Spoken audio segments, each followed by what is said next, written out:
Hey there, Boozemeisters, and welcome to another edition of the Peach Pod After Dark. I am Jeff, and I am looking for that sound. I'll know it when I hear it. I can't tell you what it is, but you know that I know it.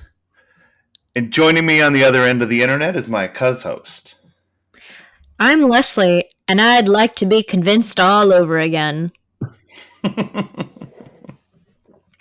Cheers. So cheers, Boozemeisters. What are you drinking this week?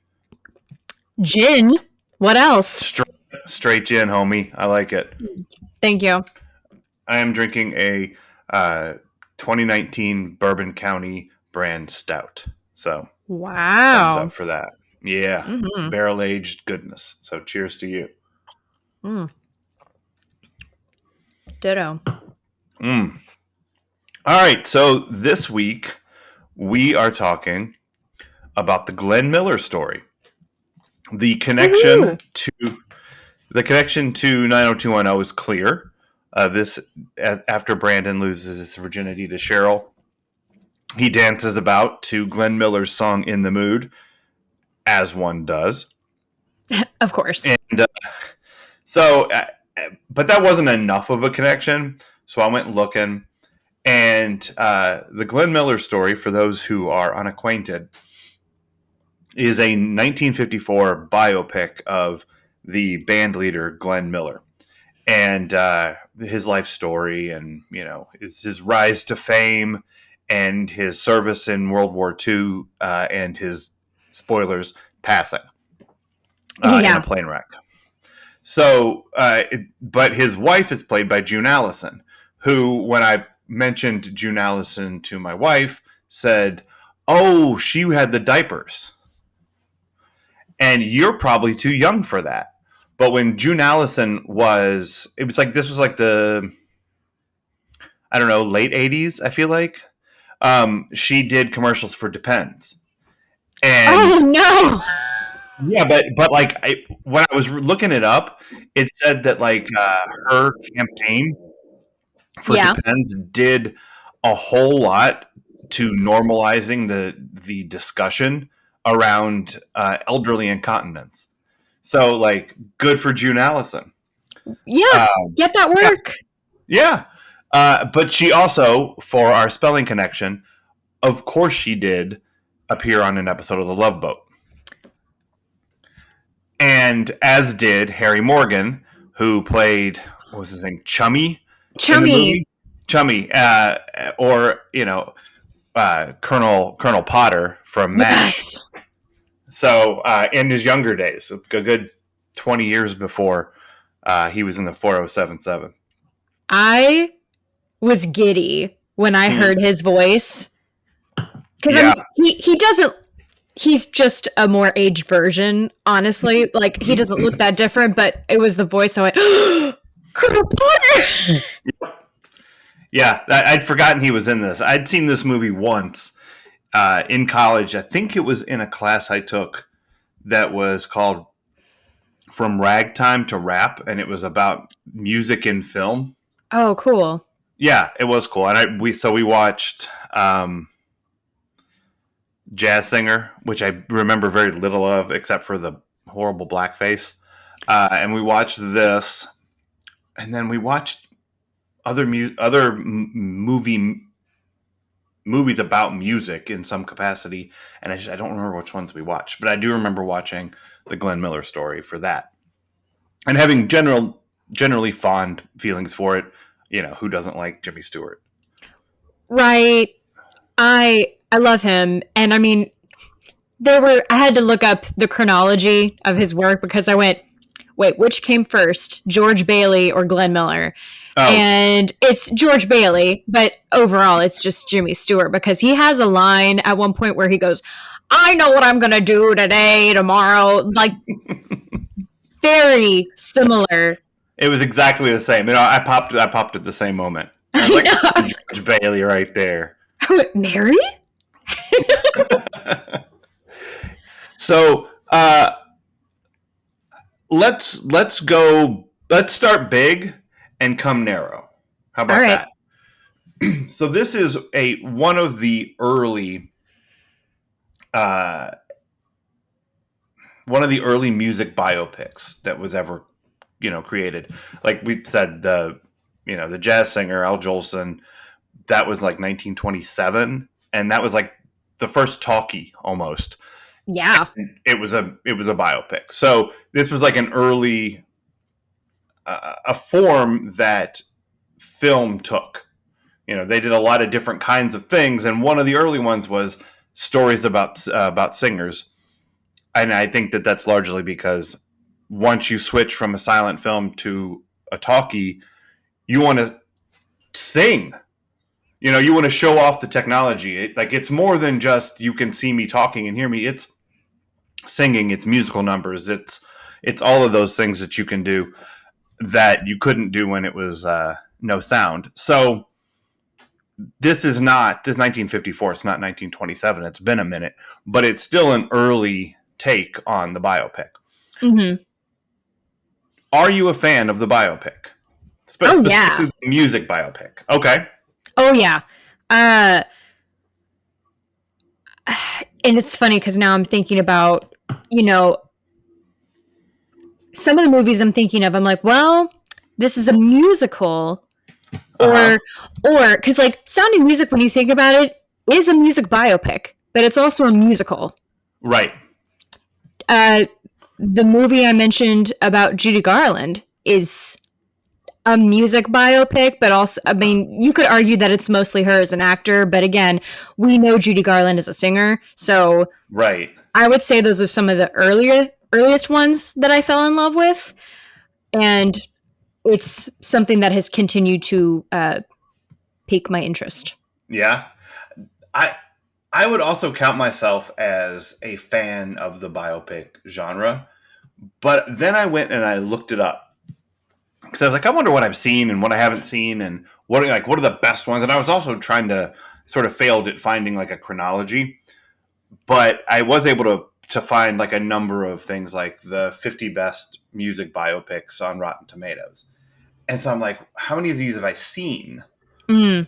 And it was a surprisingly small amount. I'm going to say I've seen about 20% of these movies. So, I'm not sure it's interesting to go through like the entire list of 50, but let's look at a couple and see if you've seen them and see if I've seen them and sure, where we're at. So, number one, would you like to guess? That's kind of ridiculous of all the movies in the world, which one is the highest rated on Rotten Tomatoes in the history of film? Of music biopics? Of music biopics, yeah. We're narrowing that down quite a bit, but that's still a lot of movies. Oh, man.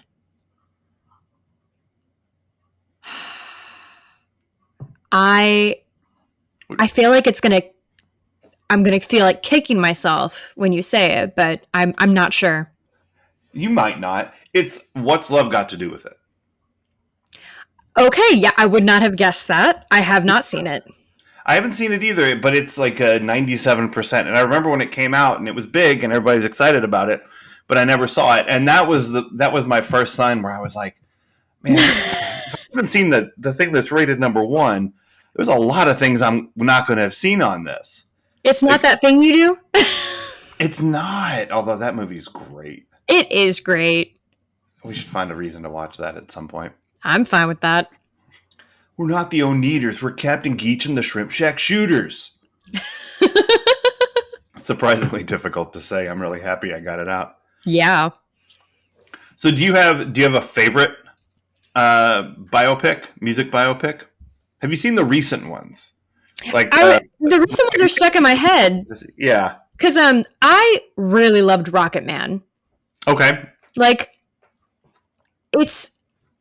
I will try not to go into the whole rant about why Rocket Man deserved what Bohemian Rhapsody got.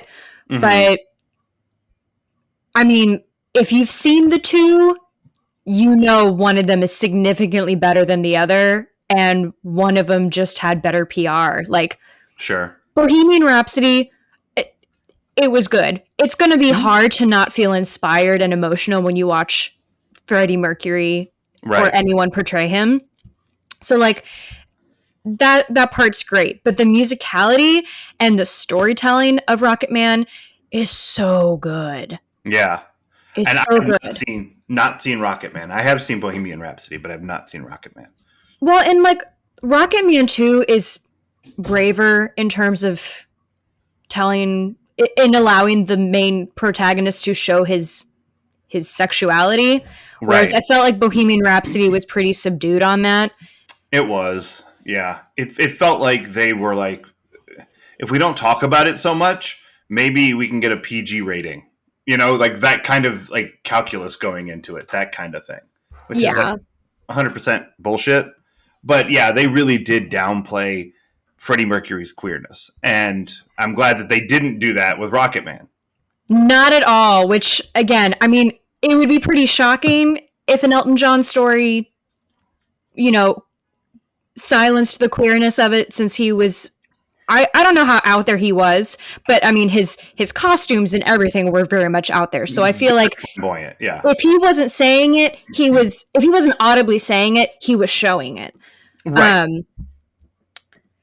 Anyway, so those two are the ones at the front of my mind. I have Get On Up in my I've not seen that either. See, this is the problem. All these ones from like the last 15 years that are like great, I never saw them. I saw Bohemian Rhapsody. I don't know why. I think it was on HBO one day, and I just sat down. They had better PR. Yeah, Like they really had better PR. I did watch Straight Outta Compton, which I thought was fantastic. I haven't seen that because I am new to rap, new to NWA.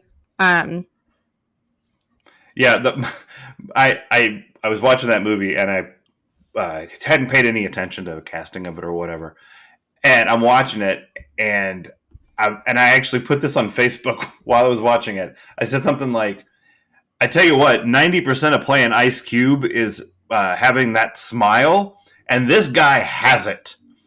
And then I was like, at the end of the movie, they're showing the credits. I'm like, oh, it's because it's his kid. Like, like, of course he looks like him. It's his child. But he has exactly the same big smile that Ice Cube had, that's infectious look about him. And I was like, well, okay, well, that explains that. That's cool. I like when they can do that. That is the one time I will stand for nepotism. Sure. Yeah, it helps. There was what other biopics? What other music biopics? Because I'm curious. Maybe like are high up on the list. Like 5 or like what are the? Let's go with 5. Let's see what the top 5 are. And see if you've seen any of them. Oh my god! I think you'll at least have seen one. Okay, number 2, The Pianist. Yes. Okay. I don't know that I saw that one.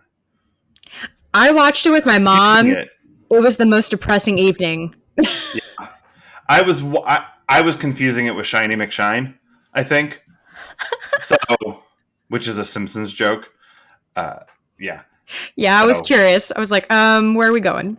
Yep. Yeah, it was just Homer saw it shine and someone said, "Oh, really? What's the main character's name?" And he goes, "Shiny McShine." Okay, number 3, Blaze. Blaze? Yeah. What the hell is that? 2018. A reimagining of the life and times of Blaze Foley, the unsung songwriting legend of the Texas outlaw music movement. Directed by Ethan Hawke. I bet that's great. You know what? We should find an excuse to watch it, because I would love to see him direct. Yeah, Ethan Hawke. I love Ethan Hawke. I'm thumbs up all over the place for Ethan Hawke. But I've never heard of that movie or that person. So this is the one. You know what? I think you'll have seen numbers 4 and 5, although 5 is I still think you'll have seen 5. Number 4, Behind the Candelabra. I have not. That's good. It's really, really good. Okay. I remember it got nominated for a ton of stuff. Yeah, it was really good. And number 5 is Amadeus. Nope. You're Ofer? I'm Ofer. You saw The Pianist. I did see. Oh yeah, so I'm 1 for. 1 for, yeah. But I don't know how I've gotten this far in life without seeing Amadeus, because it is talked about all the time. I haven't seen it either. I mean, it's on my list. Yeah. Funny Girl? Oh my God. How did I see now? Number 6. That's one of my favorite movies. You and My Mom. I don't consider that a music biopic. No? No. I mean, yes, she's a singer, but she's more known as a comedian. Okay. And I'm going to be nitpicky. This is a musical. I don't think it's a music biopic. Okay. Number 7, Shiny McShine. No. Yeah. You have seen Shine? It's really good. No, I haven't. Yeah, I actually have seen it. I'm one up on Homer there. There you go. But I can't remember the guy's name. I just remember he wanted to play the Rachmaninoff. Nice. Rocket Man is number 8. Straight Outta Compton's number 9. And Love and Mercy is number 10. Who's that? John Cusack, Paul Dano, Paul Giamatti. Let's see. In the late 60s, the Beach Boys' Brian Wilson stopped touring, produces Pet Sounds. So it's about pet sounds in the Beach Boys. Oh, that's the one where Paul Dano plays Brian Wilson. I just clicked. I see a picture. I did not see that movie. But, so we both think we're fans of music biopics, but we haven't seen any of them. It's really weird. I thought of what I think might be the worst. Okay. With what is clearly my lack of knowledge of music biopics, but I'm going to go with this. Quick background. For some reason, my middle school, I think it was in my middle school choir, on one of those days when it must have been during midterms, finals, whatever, maybe we had a substitute, this movie got put on for us. Oof, okay. And I remember thinking at the time, even like, this is a weird movie for middle school kids. It was Great Balls of Fire. Okay. Which if you don't know, listeners, is the Jerry Lee Lewis music biopic. And I'm just going to say it. Just like the person, it's trash. Yeah, he married his 13-year-old cousin. I love Winona Ryder. I will watch her in anything. I hated watching her in this. And not because of her, I just hated what was happening to her. Yeah. It's real weird how collectively we just kind of shrug off the fact that he married his 13-year-old cousin. Like, everyone knows it and feels kind of oogie about it, but most people, if you ask them what they think about Jerry Lee Lewis, they're going to stand up and play the piano and sing Great Balls of Fire. They're not going to say, ew. You know? It's weird. It's so weird. It's... Oh, God, I want to feel bad for Dennis Quaid playing that role, but for all I know, he's perfectly fine with it, which, I mean, I still have visceral memories of the lines he says to her in, like, intimate moments, and it's terrible. People don't watch it. It's not worth it. It was big when it came out, though. And it's not even on this top 50. I mean, I believe it because it's Dennis Quaid and Winona Ryder. Like, were they big? No, but they were coming up. Well, I feel like it was... When was that movie? It was... I'll look it up. Early 90s. Yeah, I feel like it was like 92, 93. But it's 1989. 89. Okay, so so is that before Mermaids or right around Mermaids? No, I'm gonna look that up because I haven't seen Mermaids. Ooh, really? Right before Mermaids. Okay, Mermaids is good. I mean, I haven't seen it in a long, long time, but her and Cher, I liked it quite a bit. Nice. Yeah. So, yeah. So go ahead. We're not stans for music biopics, but I have broadly fond feelings for the genre. Yes. But it turns out, here's one thing I wonder. Tell me what you think about this, because I had this theory as I was thinking about these things. I liked this movie quite a bit. I liked Glenn Miller's story. I thought it was, and we'll get more focused on it, I think. But it's a little ridiculous and silly, and like the love story is very weird. Yeah. There's no way it's real. Like it's not based in any kind of actually what happened. No.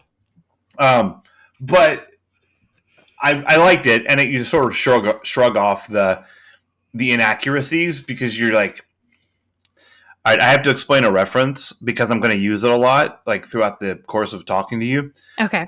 There's this movie. It's this weird little Australian movie called The Castle. Have you ever heard of it? I have not. It's very funny. It's about a guy he lives right next to the airport, and his land is going to be taken through eminent domain because they want to expand the airport. And so he goes to the government to fight the government. I think it's based on a true story. It's hilarious. It's so funny. But he hires the only lawyer he can afford, and this guy's so terrible. And he's so very funny. But at the beginning of the trial, the judges or the magistrates or whatever they call them ask him what he's basing his argument on. He's like, well, the Constitution, the Australian Constitution. Hold on, I got to get into my Australian accent. My Australian accent, yeah, it's in the Constitution. And they said, they asked him to cite, like, what part of the Australian Constitution this is in violation of, and he goes, well, it's just the vibe of the thing. It's like just the general vibe. So I had to explain the vibe of the thing because that's what I like about this movie. I like the vibe of the thing. I like the vibe.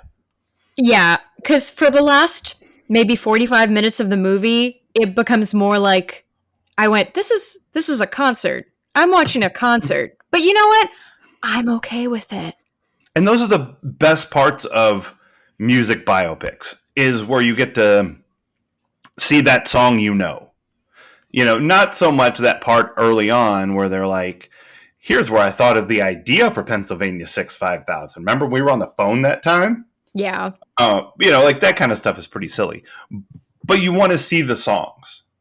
You know, like that's the best part of Hard Day's Night is the performances. Yeah. Way better than anything. I mean, the rest of that movie is hilarious, but the music numbers are what get you through and get you excited. Yeah. With this kind of thing. Yeah, I feel like that's the tough thing about, well, it's the good and the bad thing about a music biopic, because yeah, you're basically going there because you want to hear these songs. Mm-hmm. You want to see maybe some inspiration for it. Although, to be fair, I'm sure there are plenty of songs out there that they're like, it just came to me. There's really nothing that interesting. But you have to find the drama. Mm-hmm. And then as much as I love biopics, the more I learn about the writing that goes into it and the mastery of it, I get a little bit more cynical because I'm like, well,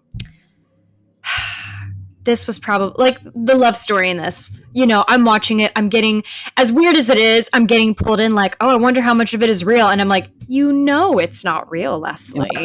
I had the same thought. Like, here's the thought I had my first thought was, if this is real, this is the wildest story ever. And you know that they would tell this at cocktail parties. Like, the story of their relationship is like, we dated for a couple times. He called me 2 years later. I was dating this other guy, Ed or Phil or whatever the hell his name was. And I dumped that. I canceled that date to spend one night with this guy. And then 2 years later, he calls me back and says, leave your fiance, come to New York. I want to marry you. And she gets her fiance to drive her to the train. Yeah. That's a lot. It's the greatest cocktail party story of like meet cute you could ever come up with. Right after Molly Brown putting money in the stove on her wedding night and John Brown setting fire to it. Right. Right after that. Ooh, that's a good biopic. It's not accurate, but it's great. That is a dream role, people. Rewrite it for me. I'm right here. What is it? What's the name of it? The Unsinkable Molly Brown. Oh, I saw that at IU. I left at intermission. Oh. Yeah. I was not into it. No, the play is, well, I haven't seen the musical, and like, I'm sure, because the movie is not great, but I have a fondness for it because it's Sure. Debbie Reynolds and it's ridiculous, Gotcha. much like you with 90210 Yeah, and yeah. Slowly Me. I think they're rewriting the musical book. Oh, okay. So fingers crossed that we're getting a Mhm. better version of it. Because like anything, there's just so many inaccuracies. And yeah, I don't know. I feel like it's kind of hard to make, uh, gosh, it's not a gold rush story. I mean, it's in Colorado. I don't know what, I guess, I think it's hard to make pioneer era interesting. Mm. I don't know. Yeah, I guess to some people, like there are some, like I thought Deadwood was great. Like sign me up for more Deadwood. Oh, okay. But like, I'm not a big like Westerns fan, Like that part of the country that wasn't involved in the Civil War. But it was settled after. What was settled after, like, After. yeah. That still had plenty of problems, but was just like, we're just territories, we're not in it. So It gets yada yada. yeah. So it's not the most thrilling, but maybe someone just needs to find those stories and make it more interesting. I don't know. I've never been that thrilled by that era. Yeah. Yeah. But anyway, Unsinkable Molly Brown, it's great. All right. We'll put it on the list of things that I should give another shot to at some point. So the thing I was thinking about is I was looking at these ones that I haven't seen and the ones that I like and the ones that I just go, I'm not interested. Yeah. I wonder if there's something to this. Maybe I'm less interested in biopics of bands where the story takes place in my lifetime. Because I watched it. Like I was a part of it as a spectator. So there's things of it I know already. Whereas Glenn Miller, I'm like, well, shit, maybe her fiance did drive her to the train station. Like that's possible, I suppose. And you go, wow, he wrote all these songs, and it's possible now to watch that movie and not know how it ends. But in 1954, zero chance you went into that movie not knowing what the outcome was. Right. But in 2023, if you're me, I went in not knowing. But I mean, like, kind of why would you know that? Like, you knew a lot of those songs, right? Yes. But you didn't necessarily know all of them were Glenn Miller. Exactly. And I think that is a normal person's point of view in the year of our Lord 2023. Yeah. To not know the book of the Glenn Miller Orchestra. So I feel like the writing in this movie could have given some influence to modern writing because or we've just been doing the same thing for years now in filmmaking or screenwriting. But like, as I was watching it and they're celebrating their 10-year anniversary, everything is beautiful and lovely in their life, and they're expounding upon it. Like they're talking about how happy they are and I hope this never ends. And you're like, I just bought a boat called Live Forever. Yeah. That's what it is. And it made me think of every time a character on Game of Thrones or some other show, has this moment of like, I'm not such a bad person that I used to be, or you know what, I've loved you this whole time. Oh God, White Walkers. Yeah. Hi everyone, I've completed my story arc. Yeah. Like that's you can't be that guy. So yeah, it was funny you texted me, you were like, oh no, he's going to war and he's gonna die, isn't he? And I'm like, oh that's right, she doesn't know how this ends. Oh man, it was so wild too, because I forget when or why I looked it up, but I started looking up a bit during the movie, and all I saw was that he went over and played for the troops in World War II. And I stopped there and I thought, don't know how that's going to go. Right. Just because my grandpa and all of his brothers came back doesn't mean this man will. Right.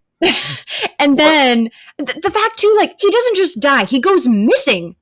Right, which they totally gloss over in this movie. Like, yes! Talk about yada yada. They yada yada the shit out of the fact that Glenn Miller disappeared and was never found again. I mean, I didn't remember that aspect of it. My memory of the movie from when I saw it 20 years ago or whatever was he went off to war and died in a plane crash. That's what I remember. Yeah. Not that they just never said what happened, and they didn't even act like it was a big deal that they weren't saying what happened. Yeah.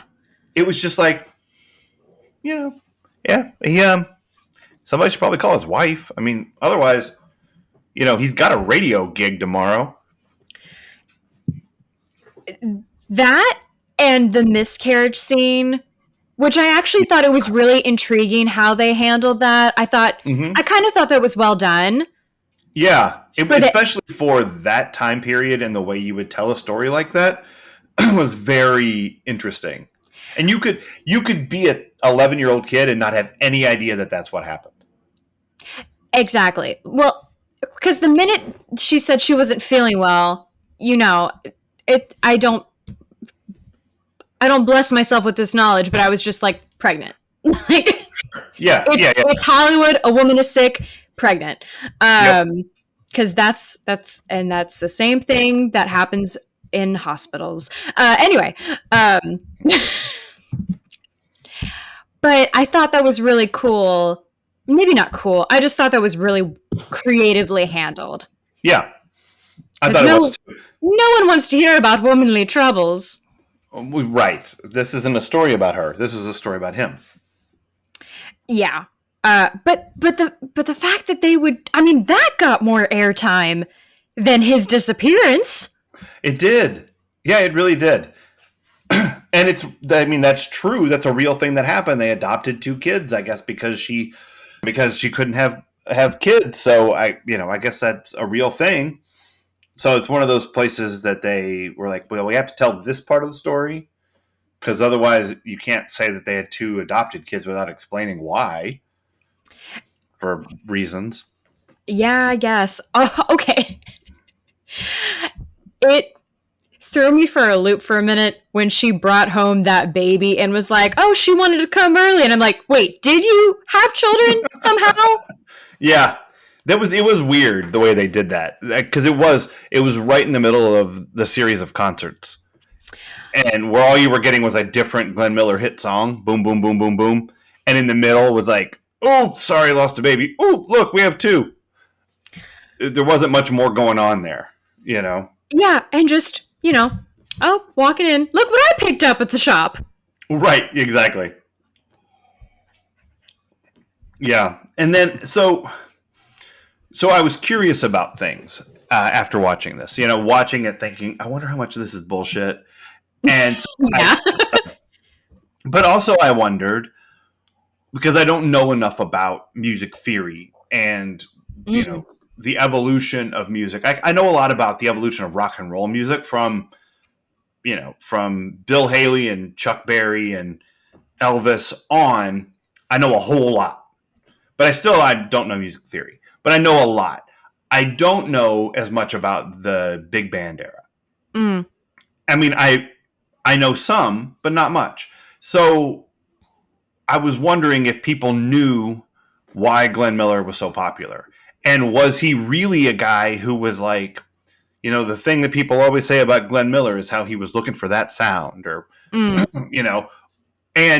is it really... Like, was it revolutionary to have a clarinet lead and 5 saxophones? I don't know. I have no idea if those are, like, things. Yeah. Or if it was just, like, that happened to be true for this song, so that... I don't know. So, we both went to Indiana University, which has one of the greatest music schools in the country. Mm-hmm. And I lived in Reed Center, which was the dorm right across from the School of Music. So I lived with a ton of music majors. So I threw it out to Facebook. Hey, IU music people, anyone tell me anything about Glenn Miller? And no one really knew much. Yeah. One person I talked to, she's a pianist, and she's like, not really. I mean, I know who he is, but that's kind of about it. But one of my friends was like, well, I know that Dorothy from Golden Girls went hunting for his plane. And I was like, wait, what? Oh my God, what? She was like, well, that's probably not interesting. I'm like, no, that's fascinating. Tell me more, please. Because I thought she meant B. Arthur did this. But it was in one episode of Golden Girls, somebody asks Dorothy to dance, and she demurs or something. I don't know. And he was like, well, you're not a Glenn Miller fan? And she's like, I helped look for the plane. Like, she was a big Glenn Miller fan. Yeah. So, and I was like, well, I'm absolutely talking about that. Are you kidding me? But as part of that conversation, she threw me a link to this PBS show that was like the mystery of the disappearance of Glenn Miller. And so I watched it. And there's like all of this conspiracy theory stuff trying to figure out what really happened to him. It all boils down to there not being a whole lot of there. But they don't get into it in the movie. His body was never found. No one actually knows what happened. No. So there's, nature abhors a vacuum, so you're going to fill it in with whatever stories come up. There was a theory that he was killed by friendly fire, accidentally being bombed by ships. Turns out that that's probably not what happened. That seems pretty unlikely. Okay. So that's good, I suppose, although I don't know how it matters all that much. Yeah, it's true. He's still dead. Right. And then there was this whole thing that maybe he was a spy working under David Niven, the actor, David Niven. Sounds familiar. Yeah, I Googled him up because he looks familiar too. Like, you've seen this guy. He's in the Pink Panther movie, the first one. I think he's the bad guy. Oh. Skinny guy with a little mustache, like a little pencil thin mustache kind of deal. Oh, yeah. Yeah. And there was this whole thing about how David Niven he was a liaison for the orchestra with the military, and they brought Glenn Miller to, I think they called it Brent Haven, which was like a known center for spy activity for like British Secret Service in the war or whatever. And how, like, while that may sound insane, we actively did things like that. Josephine Baker was a spy. Yeah. Like that was a real thing that happened in World War II.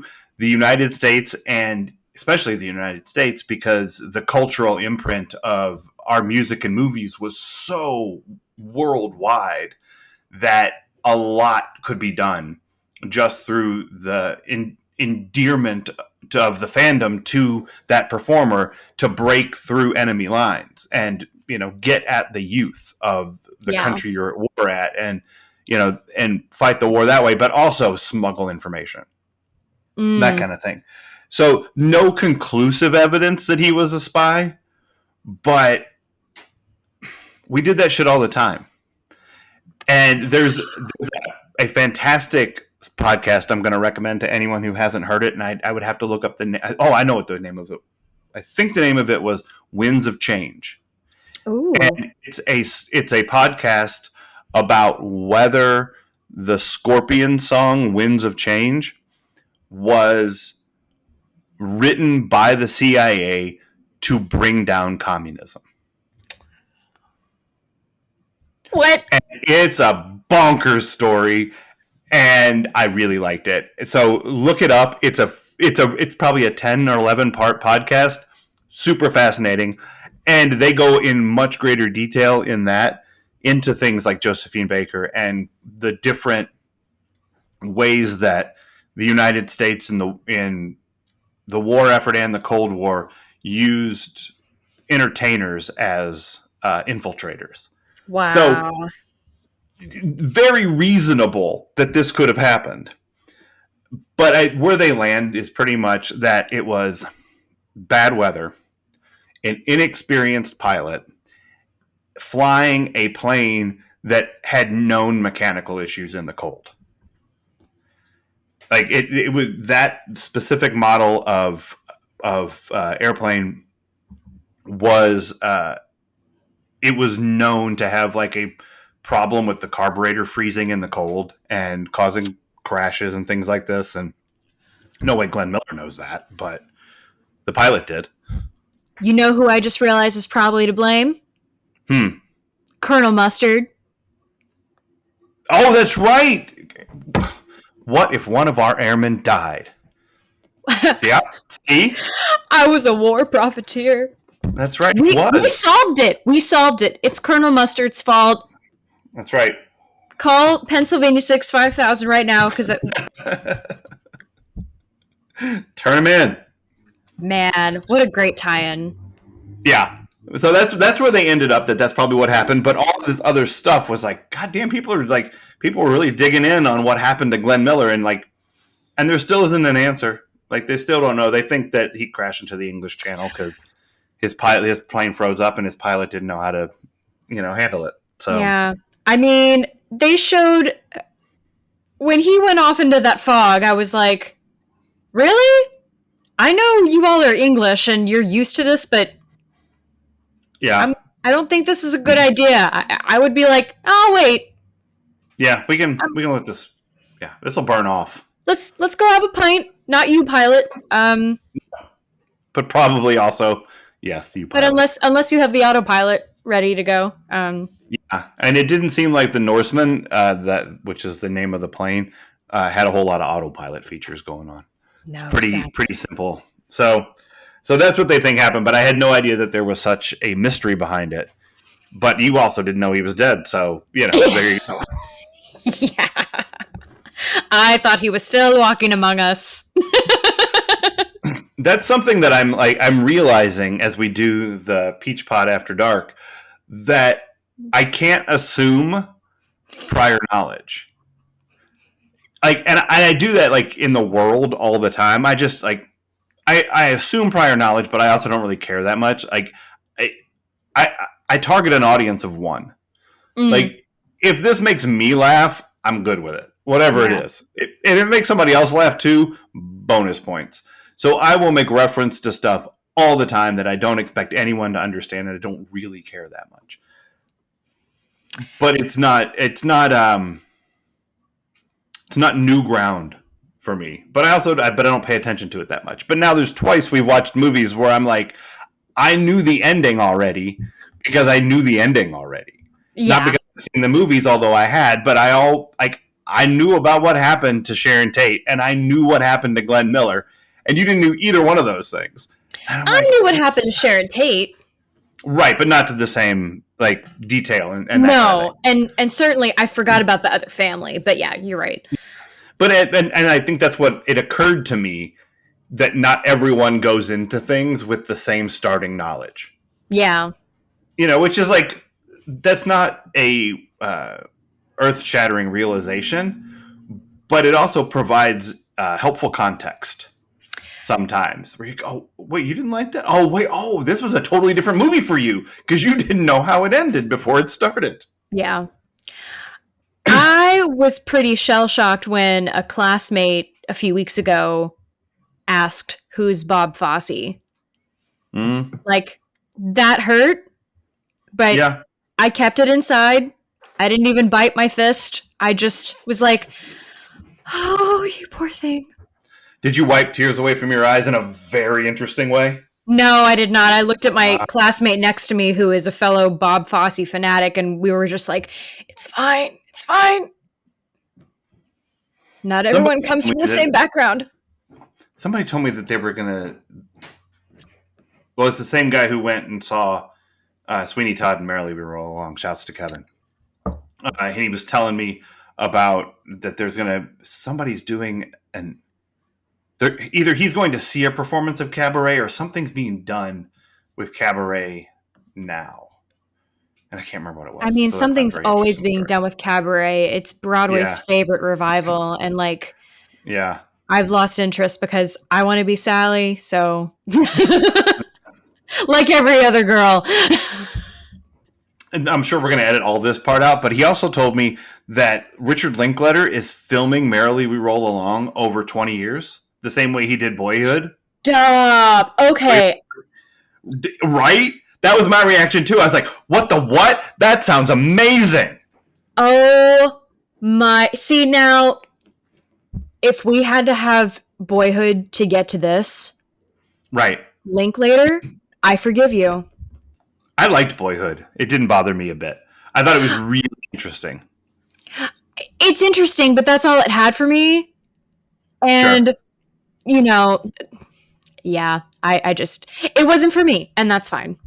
Yeah. I ride for Ethan Hawke at this point. So he was super interesting in that. And Yeah.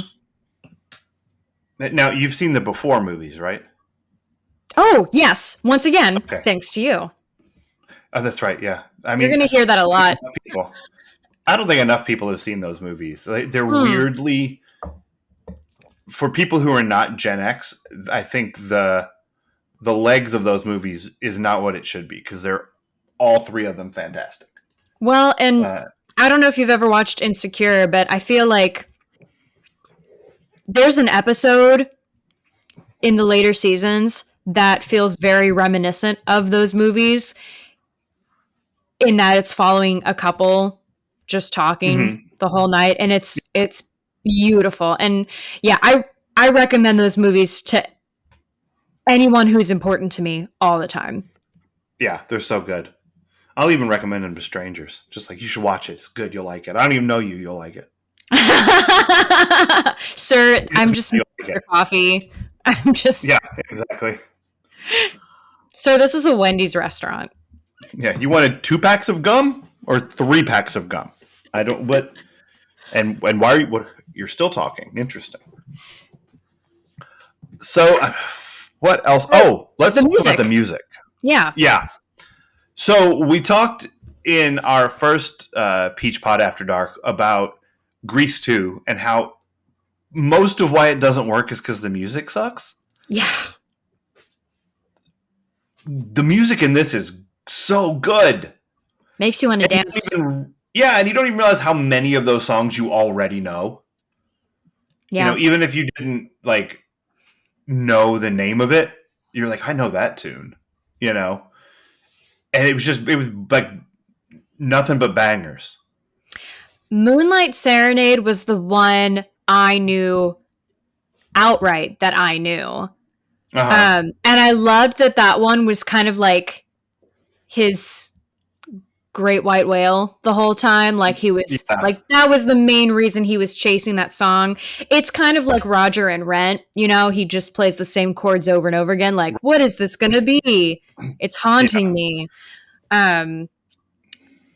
So I knew that one, and I thought I loved the scene where they showed it kind of being vaudevilized, and they're both horrified by it. Yeah. It was the way everyone should have reacted to most of the scenes in White Christmas. Hey, I love White Christmas. Too, but choreography. No, I love that number. Sisters. Wow. They're never such devoted sisters. I don't hate the songs, but they're very they are of a time.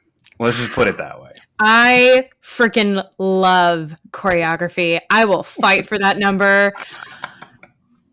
Man, oh man. I even have a dress that looks like the ones that the Martha Graham type girls are wearing. Oh man. I think it's just because you hate the beatniks, and you always have. And I am kind of a beat. It's funny. I usually dislike the things that I relate to. Or, yeah. Because I hate it on the road. And then I thought about it, and I'm like, oh no. I've done this. Yep. Anyway. And not to mention your black turtlenecks and clove cigarettes. Oh, of course. I mean, and yet You like the number where they just mock you and everything you believe in. Of course I do. Anyway, yeah. And also, sisters is mine and my sister's number. Come on. Of course it is, but it doesn't make it not a giant ball of Gouda. I mean, it's just cheese. And I got nothing against White Christmas. I really enjoy that movie. I know. Music in it. I think it's the war tie is very weird, and like I don't know, what do you do with a general? Like, it's like, how is this a Christmas movie? This is weird. I make odd quotes from that movie a lot. Yeah. Sure. This is probably going to get cut too. Cause I don't know if you remember, but there's a scene in the beginning where, of course the general is getting moved to a different area. And then he's telling the guy who's taking over for him, like, oh, if you head back this way, you'll head back to base. And his driver buddy goes, well, that's not the way back to base. And he goes, you know that. And I know that, but the general doesn't know that. At least not for another hour and a half. And I don't know why, but anytime there's a commiserative moment, I'm like, well, you know that, and I know that, but the general doesn't know that. Well, here's what I'll say. You know that, and I know that, and MC Hammer knows that. David does not know that. My other favorite line, of course, is, I got along in the army just fine without you. It took 15,000 men to take my place. Mm-hmm. Well, Busybodies Anonymous. You can't be the local chapter president of Busybodies Anonymous or whatever it is that she is. I did a reenactment of the Glenn Miller story for a coworker today. And now as I'm reenacting some of White Christmas, I'm like, man, I really should lean into just like one woman reenactments of movies. I feel great. World War II era stories. I love doing their voices. They're so fun.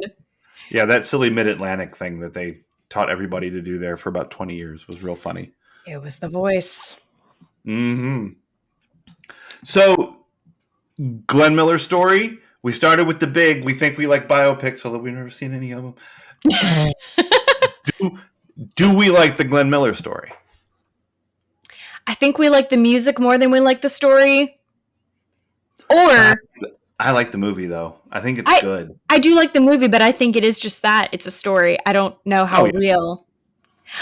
Yeah. My favorite music moment was whenever he was kind of conducting around the plane dropping a bomb. That was so good. The timing of that was so good. I was like, that's talent. I cheered. Yeah. Like, I was in the living room basically by myself. Laura was like, she watched like the first half of it and she's sort of in and out for the rest of the movie. And that part I was like, yeah, that was great. I mean, such a real performer moment there because like they're all still going because the conductor's still going. And I just love it too. He's like, oh, we'll just stay crescendo a little bit here. We'll just, go piano. Huh? Pianissimo. All right, now forte. Yeah, it was great.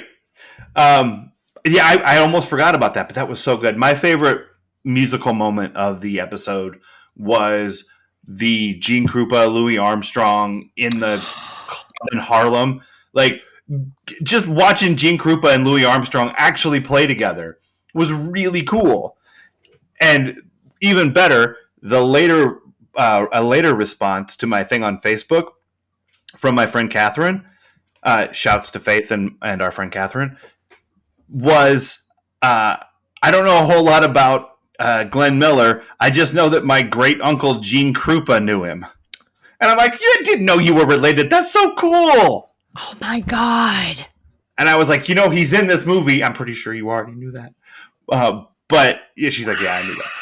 But like, how cool is that? Did you notice? Go ahead. Oh, I actually paused the movie and brought Liam out because he's been learning drums. And I'm like, watch this guy. Because people think he's like the greatest drummer of all time. Just watch it. And well, a lot of times he'll be like head down in his phone and not paying any attention, but he actually did watch. He's like, "That's pretty cool." So, Wow. say, Um, I thought it was curious the color choices and filming they did there. What do you think that was about? that was about making it look like a cool hip nightclub. Okay, not anything deeper. No, it was strictly for the aesthetic, and It was well, and you could see the slide. Yeah, it was a. You could tell it was a color wheel. Yeah, just turning a color wheel in front of the camera, and it was strictly for effect. And I don't know what effect they were going for, other than it felt like they want this to look like a hip, underground 1950s established like jazz blues establishment where people are smoking funny cigarettes. That was they were using that color wheel to create a vibe, and it worked. It was weird in its execution, but those blues and those oranges, like I don't know, that color palette really worked in that scene. I thought, even though it was clumsy, it was. Yeah, I was fine with it. It kind of made me think too of in South Pacific. They do some weird stuff with color in that too, but they're trying to be more. I don't know, more deep with it. Mm-hmm. But I actually like the fact that this is just trying to be a cool hip club, because I thought, what is this? Yeah, what message are you sending? Yeah. Yeah.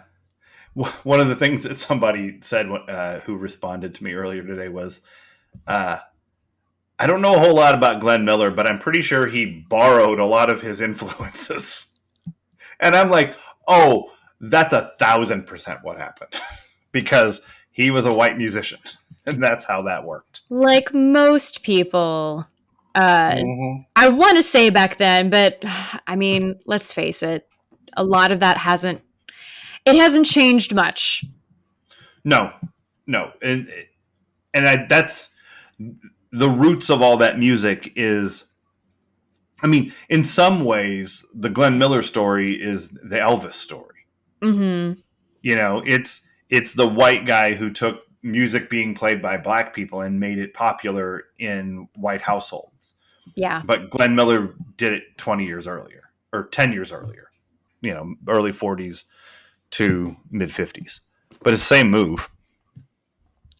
I thought of another, it's not a biopic necessarily, but it's a musical framed sort of as a biopic, which is Dreamgirls. I've never seen that, but I really want to. I would love an excuse to rewatch it. It's one of those that like the music is wonderful. I love the music and I like the story. I don't think the movie is that great, but I think it's, again, just the book didn't live up to the people who were in it. Gotcha. But no, I like it, and it's definitely one of those more people should see. Yeah. But it's got a biopic feel to it, because I mean, you could argue it's about the Supremes or the Ronettes, any of those girl groups. Oh, here's your problem with this movie, and connecting it to Aaron Spelling. There are too many black people in it. I mean, there weren't this many black people in all of 90210 as are in this one movie. Yeah. So I'd have to look and see if John Lithgow was in anything. Wait. There is one scene where there's white musicians, so we'll just look up and see if they have any tie. Yep. Oh, dream biopic role, Karen Carpenter. Oh, okay. Yeah, that always just made me too sad. I know. You know what I mean? But so many of these movies end with the main character dead. Well, I think that's probably why we haven't seen as many, because we like them in theory. But yeah, unfortunately, a lot of music biopics end up, and I think SNL or something did a sketch about this, but oh no, no, they didn't. Oh my God, you need to see the movie Weird. Oh, yes, I do. I really, really do. You absolutely do. I'm so mad I haven't seen it already because the conceit of it I am in love with as a premise. I can't imagine that it's not executed to perfection. And I did not see it coming. Walter knew. Yeah. Well, I mean, but because Walter he's Jr.'s in it. Well, exactly, and also Weird Al is his favorite. Yeah, as he should be. But Al's amazing. But yeah, I mean, they're all, unfortunately, the only way. It's kind of portrayed in that the only way you are considered a successful, big time musician, like music star, rock star, is if you've had this insanely tragic life or downfall in the midst of your fame. Right. Yeah, there's the behind the music or story arc. Yeah. Like, this is the part where everyone gets addicted to drugs and the band breaks up. People are suckers for it, and it's great. But then, yeah, you end up feeling very sad because you're like, oh, shit, they died. Right. In their prime. Yeah. You know what? There is one biopic that I need to give shouts to that I'm certain that you haven't seen, because I don't think anyone's seen this movie unless I took them to see it. But it's a movie called Backbeat. Oh yeah, definitely not. Movie?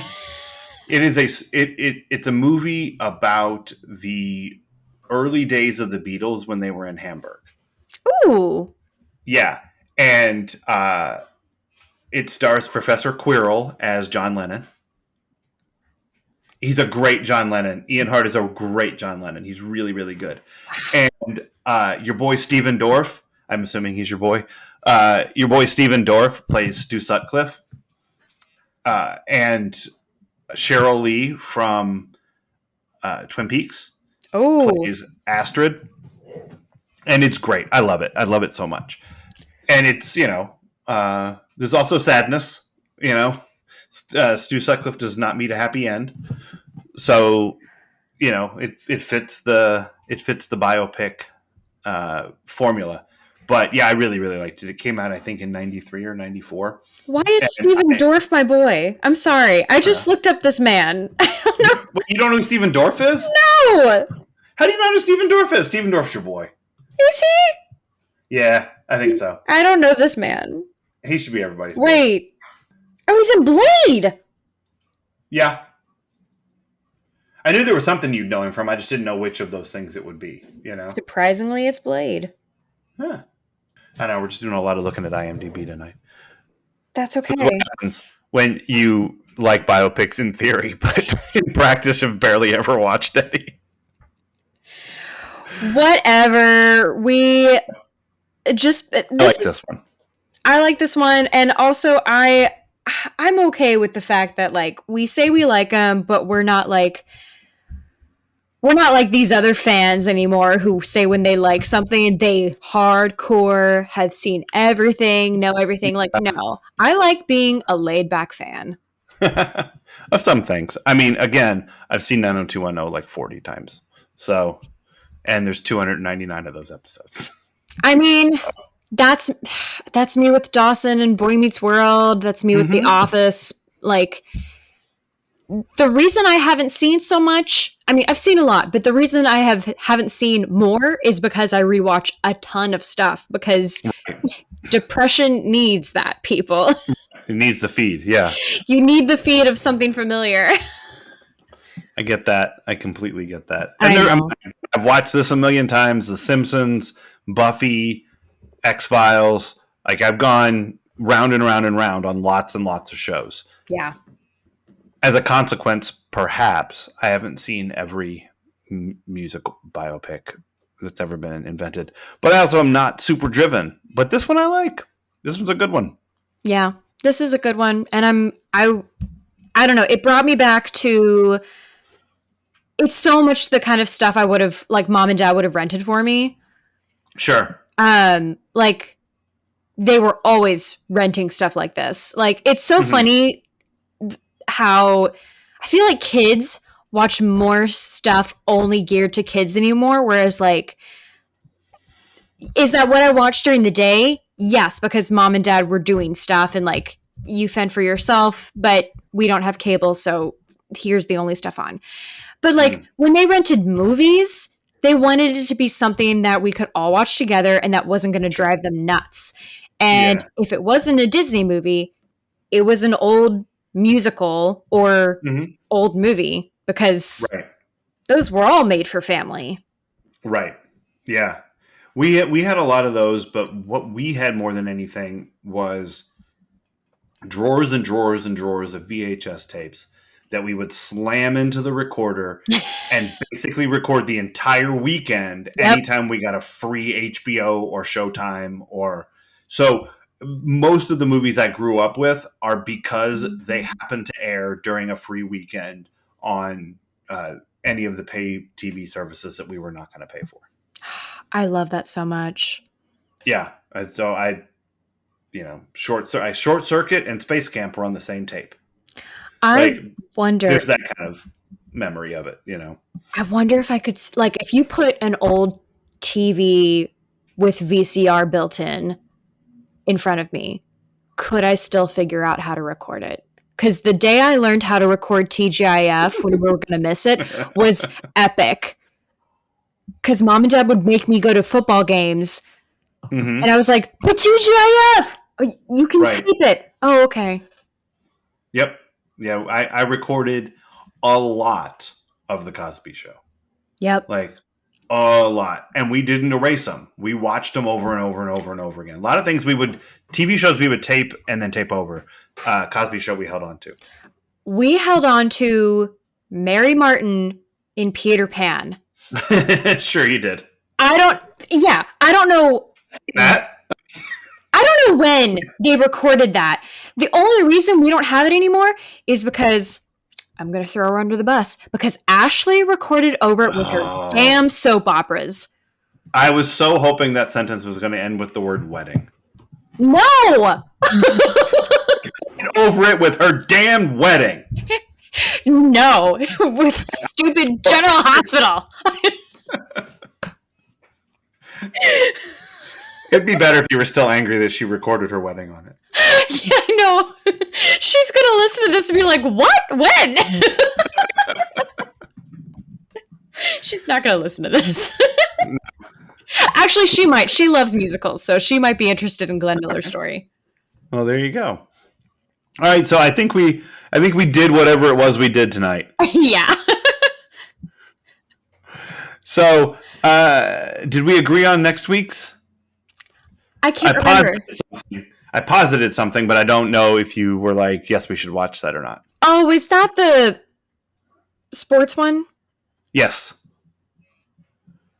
I mean, if we don't have any other options, I'll go for it. And I haven't seen that movie. So I think there's a real good chance that when you tune in next week, you're going to hear us talking about the Nick Nolte and Bob Knight flick Blue Chips, which it should shock anyone who knows me as an Indiana basketball fan that I haven't seen Blue Chips, but I have my reasons, and we can talk about them next time.